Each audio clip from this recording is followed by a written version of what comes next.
Светата православна црква смета дека нема човечки грев кој крвта на Господа Бога и Спасителот наш Исус Христос не би можел да го измие. Колку и да се повторува човековиот грев, крвта на Богочовекот може да го измие. Гревовите на целиот свет ништо не значат пред се светата крв на очовечениот Господ, која заради нас е пролеана.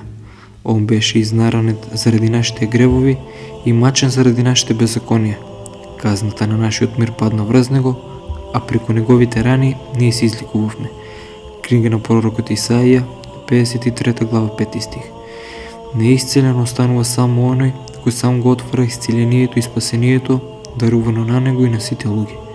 Милоста Божја толку обилно се излива на нас, што и нетешкиот грев кој човекот го повторил 1000 пати може да биде избришан со човековото покаяние. Душата, која не знае дека е задолжително да ги исповеда своите гревови, вели светиот отец преподобен Јован Лествичник, со самата таа мисла како сузда се воздржува од повторување на поранешните согрешенија. Напротив, неисповеданите гревови, како да се сторени во темнина, и лесно се повторуваат. Со исповедувањето на гревовите се раскинува пријателството со гревовите. Омразата кон гревот е обележена вистинско покаяние и одлучност да се води живот исполнет со добродетели и со добри дела.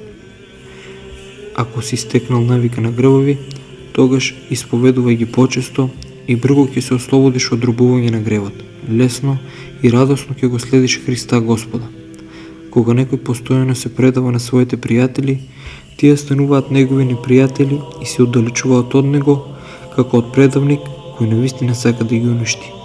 Кога некој ги исповеда своите гревови, тие отстапуваат од него, бидејќи гревовите почиваат и се зацврстуваат на гордоста, на паднатата природа, а не трпат разобличување и срам.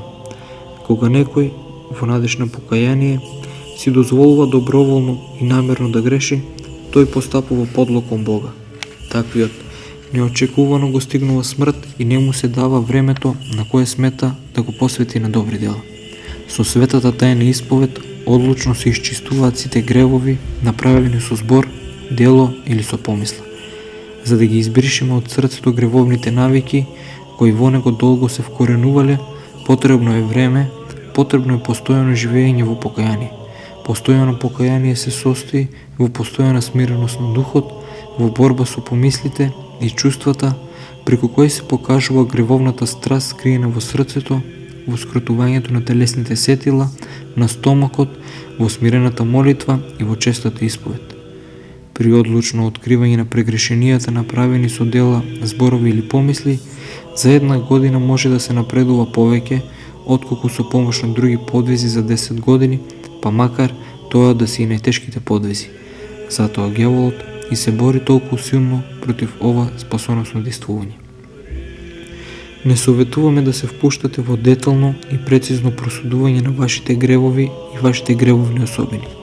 Соберете ги сите во еден сат на покаяние и фрлете ги во бездната на милосрдието Божјо. Деталното испитување на сопствените гревови не е за човек кој води светски живот, тоа само ќе го турне во униние, недоумица и вознемиреност. Бог ги знае нашите гревови. Ако постојано прибегнуваме кон него во покаяние, он постепено ќе исцели нашата огревовеност, односно гревовните навики и својства на срцето. Гревовите сторени со збор, дело и согласност на помислите, исповедта треба да му се соопштат на духовниот отец, а во фино разгледување на духовните својства, светскиот човек не треба да се впушта. Тоа е замка која поставил ловецот на нашите души. Се препознало по тоа што во нас произведува немир и малодушност, иако надвор е облечено во привид на добро. Бог ни дал покаяние како помош на нашата слабост. Колку е разновидна и голема нашата слабост. Некој човек го мрази својот грев, но толку се навикнал на него и нема сили да му се спротистави. Приморан од силата на таа надмокна навика, не престанува да паѓа во гревот кој го мрази. Пристаниште за несрекниот слуга на гревот е покаянието. Колку пати и да му се случи да подлега на духовниот бродолом, тој може да влезе во тоа пристаниште и во него да го направи скршениот брод на душата.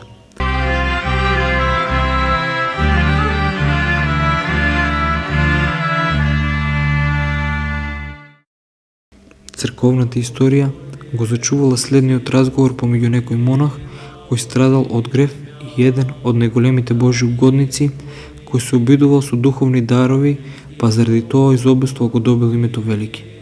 Братот го прашал преподобниот Сисој Велики: Оче, што да правам? Паднав. Старецот му одговорил: Стани. Братот му рекол: Станав и пак паднав. Старецот ново одговорил: Пак стани. Братот го прашал: До кога ќе станувам и ќе паѓам? Сисој Велики одговорил: Додека не бидеш земен од овој живот. Треба да се предпостави дека Божиот угод не му дал таков одговор на човекот кој имал несрекна навика на грев, навика која како да била несловладлива. Можат да се сретнат луѓе кои подлегле на таквата несреќа. Зборот паднав покажува дека гревот на тој брат бил тежок и смртен. Сепак, треба да се знае дека Бог дал покаяние само како помош на нашата слабост, а никако заради повторување на гревот. Дарот Божји не треба да се употребува на зло, туку кон него треба да се однесуваме многу помошно и внимателно. Кој во надеж на покаяние ги повторува своите гревови, рекол Исак Сирин, тој се однесува луково кон Бог. Таквиот го снаоѓа ненадена смрт. Треба многу внимателно да се чуваме од пат во своите гревови и во големите и во малите, како и од израстување на непријателството против Бог. Спроти исповета, помеѓу добрите помисли, имавме и помисла на детално пресметување. Сакаме да се исповедаме и да кажеме се, сакаме да се пресметаме со Христа, сакаме веќе да не сме му должни. Затоа, од исповета излегувме носики во себе чувство на незадоволство, а лукавата помисла, која не поттикнува на детално пресметување, почна да не вознемирува велејки. На исповета не каже се. На исповета го зборуваме оно што го гледаме во себе, но многу поголем број на гревови не ги гледаме, заради што многу наши знаени и незнаени гревови ги фрламе во морето на добродетелствата Христови, па по светата тајна исповед чувствуваме задоволство и спокојство, не заради нашите дела, туку заради Христовото милосрдие, при што остануваме негови должници со неотплатен долг. Кога некоја чисти собата, не се занимава со испитување на нечистотијата, туку собира се на куп и ја фрла надвор. Така постапувате и вие, исповедувајте ги своите гревови на духовникот и само тоа, но не впуштајте се во нивно разгледување. Светите отци тоа строго им го забрануваат на оние кои не се во состојба правилно да се испитуваат себе си. Таквото испитување збунува, доведува до расплабеност и растройство. Чувај се од гревови, покај се за оние што се сторени заради слабост или во занес и не дозволувај си на себе, покајувајќи се, да дојдеш во недоумица и да паднеш во униние, а безгрешност од тебе не очекува. Светлината засветли во темнината. Бог слезе во далечната земја на твоето прогонство, за да те вознесе во твојата татковина во висините, што си ја загубил, не советува светојот Игнатий Бројанчанинов. Сакаме да го спознаеме доброто и злото. Он ти го остава тоа знаење. Сакаме да станеме како Бог и заради тоа по душа станавме слични на ѓаволот, а по тело слични на скотовите и на зверовите, соединувајќи се со себе. Бог не прави богови по благодат.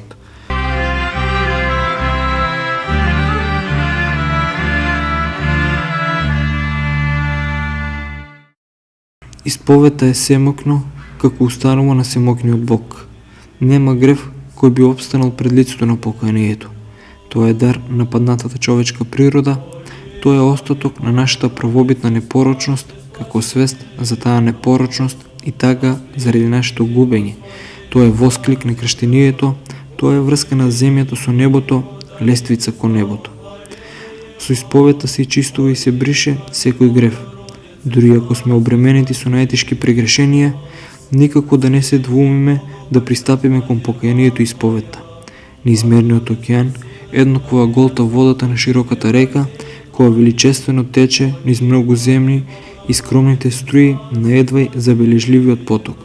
Така е во бездната на Божјата благост, исчезнуваат тешките гревови напоредно со најмалите, безнени прегрешенија. И малиот грев останува неизбришен, ако оној кој сгрешил не се грижил да се покае за него, бидејќи го сметал за неважен, а големиот грев По пат на покаяние потполно се избришува по неограничената благост и семок Божја. Сети се на светиот Давид, кој паднал во прелюба и убиство. Во душата на праведникот незабележително се вовлекува мрзливоста, од мрзливоста се родило нечување на телесните сетила, погледот кој не е чуван од ненадеж се сретнал со предметот на соблазната во осветената душа разбуди престапничка желба, а по желбата следувало престапничко исполнување, по сторената прелюба следувал срамот и суетата. Срамот со кој човечката гордо се засрамила од гревот, родил нова престапничка желба, желбата да се скрие гревот, желба да се зачува маската направеност пред луѓето. А заради тоа е сторено убиството. Долго Давид бил упорен и безчувствителен, како тоа да не е виновен за никаков грев. Било потребно разобличување од Бог. Пророкот Натан по Божја заповед го разобличил грешникот, штом Давид рекол: "Сгрешив пред Господа", станал одговор од Господа: "Господ го симна од тебе гревот твој." Втора книга Царства, 12 глава, 13 стих.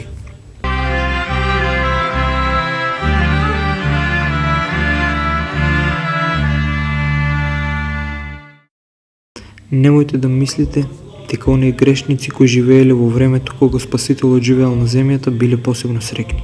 Срекни биле оние кои ги исповедале своите гревови и се покајувале. Напротив, оние кои го отфрлале самокиниот лек и станале да живеат во гревови, погинале поради својата непокаяност, заради својата упорност. Никој и ништо не спречува и сега да искористиме среќата на грешниците кои се покајале пред Господа Исуса Христа. Но оние кои верувале во Него, Он им рекол: "Јас сум со вас преку сите дни до свршетокот на светот." Кога ќе застанеш пред твојот духовен Отец, тој ќе ти ја потврди вистината која ни е објавена. Еве чедо, Христос невидливо стои и ја прима твојата исповед. Стоејќи пред Христа, моли од Него и доби од Него голема и блага милост, простување на гревовите.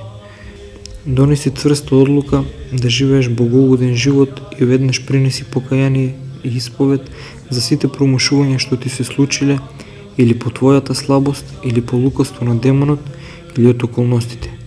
Да не се паѓа, тоа им е својствено само на ангелите. На луѓето им е својствено да паѓаат и да стануваат, а кога еднаш ќе паднат, за секојаш да живеат во пат. Тоа им е својствено само на гиволите, не советува светиот Јован Лествичник. Одлучи да бидеш верен Христов слуга за цел живот. Верниот слуга точно исполнува волјата на својот Господар. Кој ќе сгреши во нешто, тој веднаш се кае, тагува, моли за прошка и ја поправа својата постапка.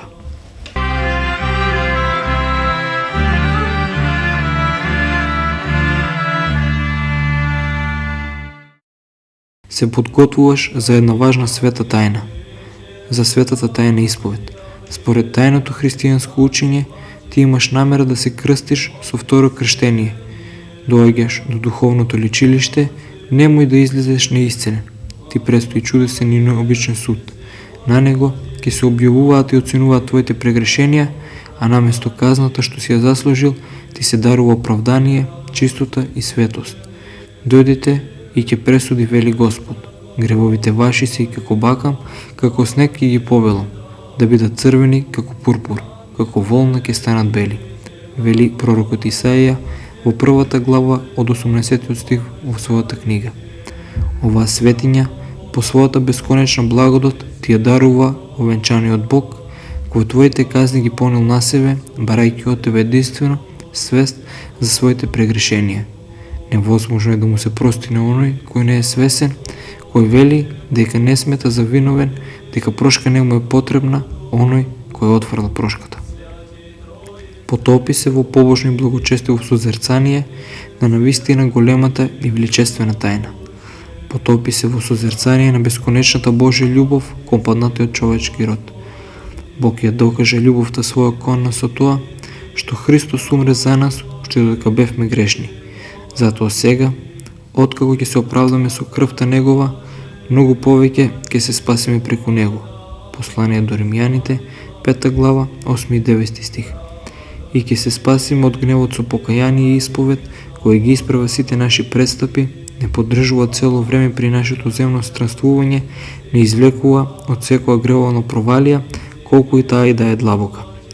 Во оваа трајна треба да се воскитиш пред се од тоа што нејзи служител не е поставен непорочен ангел, страшен по својата светост, туку човек, сличен на нас по страсти, со слабости заеднички на нашиот род, на кого покајанието му е потребно, колку и на тебе, кој за време на мијањето на твоите гревови служи како видливо орудие на благодата, а притоа и тој има неопходна потреба од служење за друг за време на мијањето на неговите прегрешенија. Во мигот, кога ничком ќе паднеш пред свештеното изобразување Христово, за да ги исповедаш твоите прегрешенија, духовникот, според завештувањето на Светата Црква, смирено ќе ти рече: јас сум само сведок, да сведочам пред Господа се што ќе ми кажеш. Тоа го пишува во чинот на исповед. Божјата добрина од сите страни те лови за спасение, од сите страни те обиколува, за да те наведе да му приидеш и да му се приближиш на Бога.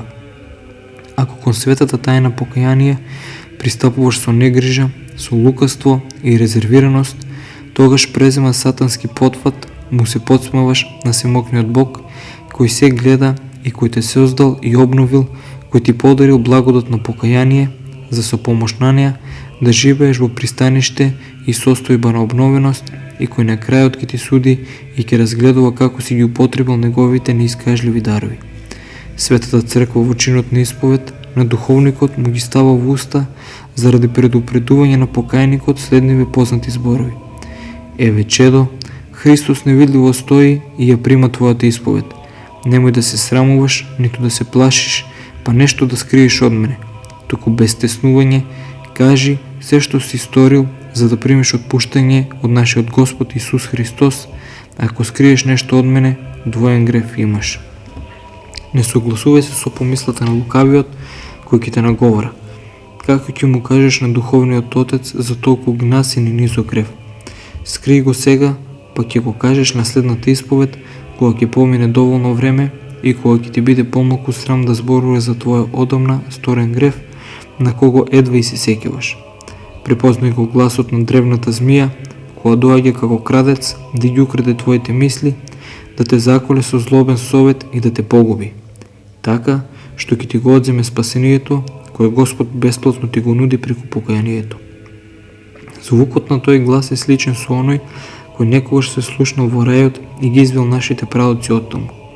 Сине Адамов, тој сега се обидува да проникне во твојата душа, за да не те пушти во рајот.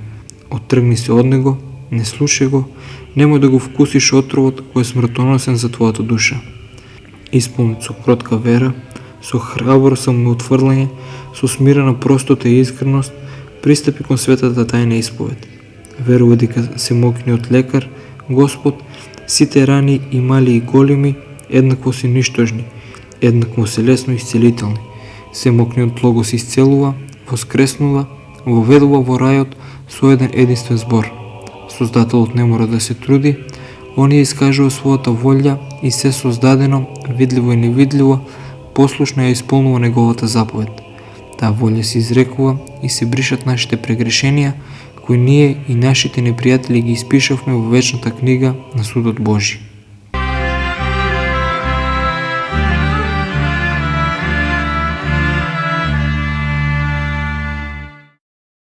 Во царстве Твоем помяни нас, Господи, евда придеш и во царстве Твоем. Блажени нищие духом, яко Тебе царство небесное. Еве што не советува за исповета светиот Кирил Ерусалимски. Внимавај и не предавај се на незаслужено неверие во силата на покајанието. Угодно ли ти е да знаеш колку е силно покајанието? Сакаш ли да го дознаеш силното оружје на спасението и да научиш колку е силна исповета? Језекија победи 185.000 непријатели со тоа, оти се исповеда. Навистина и тоа дело е големо, но тоа е малку во однос на она што ќе ти го кажам. Истиот Језекија придоби со покаяние да понешти произнесената врз него осуда од Бога. Кога се разболел тешко, пророкот Исаја му рекол: среди ги работите за домот свој, зашто ќе умреш и нема да оздравиш. Што би можело да се очекува по ова? каква надеж останувала за спасение, пореченото од пророкот, зашто ќе умреш.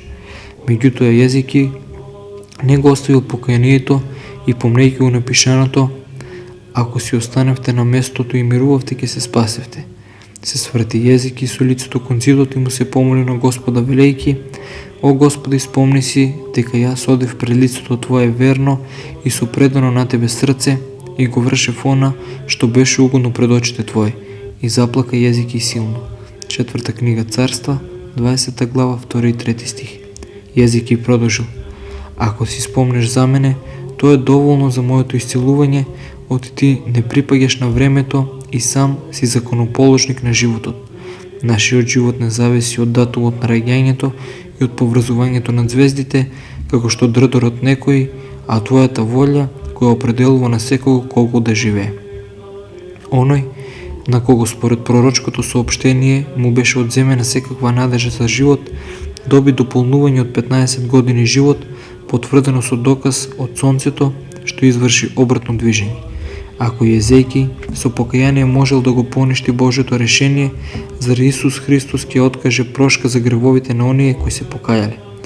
Размисли се, воздивни и помоли се да ти ги прости Бог гревовите и да те извади од пламенот што гори, зашто исповедта може и оган да угасни, може и лавови да скроти.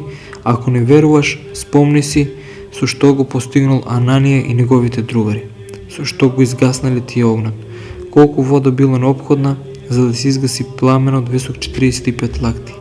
Каде беснел таков пламен, таму се изливала река од вера, таму во противдејствие на несреќите велеле: ти си праведен во се што направи со нас, оти сме сгрешиле и постапивме против законот. И покајанието го изгаснало пламенот. Ако не веруваш дека покајанието може да го изгасне гиенскиот оган, тогаш убеди се во тоа од случајното со врзаните тројца мажи фрлени во вжарената огнена печка. Затоа, браќа, штом имаме многу примери на грев, покаяние и спасение, исповедајте се пред Господа за да добиете простување на своите гревови, да се удостоите со небесниот дар и да го наследите Царството Небесно со сите свети во Христа Исуса, кому да биде слава во вековите. Амин. Помяни нас, Господи, да придеши во Царстве Твоем. Помяни нас, Господи.